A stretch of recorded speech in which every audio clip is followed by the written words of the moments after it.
Am I the a-hole for telling my mother she is too old to talk about sex? My father got married with his girlfriend Laura last year, and now they are trying to have a baby. I would prefer to not even know that, but my father wanted to be sure that I would be okay with him having another kid, me being an only child. It is fine by me, whatever. My parents divorced when I was 5, but they never hate each other at all. They actually always had a very good relationship, as far as I can remember. My mom also likes Laura, and has no problem with her being with my dad. So, yesterday, my mom was picking me up at my dad's house and Laura invited her in to have tea. They started talking about Laura trying to get pregnant.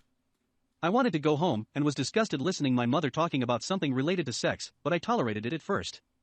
I was looking at my phone as if I was not paying attention, but couldn't avoid it. I started complaining that I wanted to go home, but my mom told me that she was going to talk to Laura as long as she wanted, and that if I didn't like it I could wait in my room or go home on my own.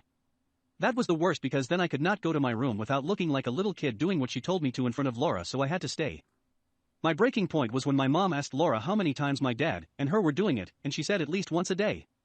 My mom asked if my dad was using Viagra or something, but Laura smiled and said that he doesn't need it.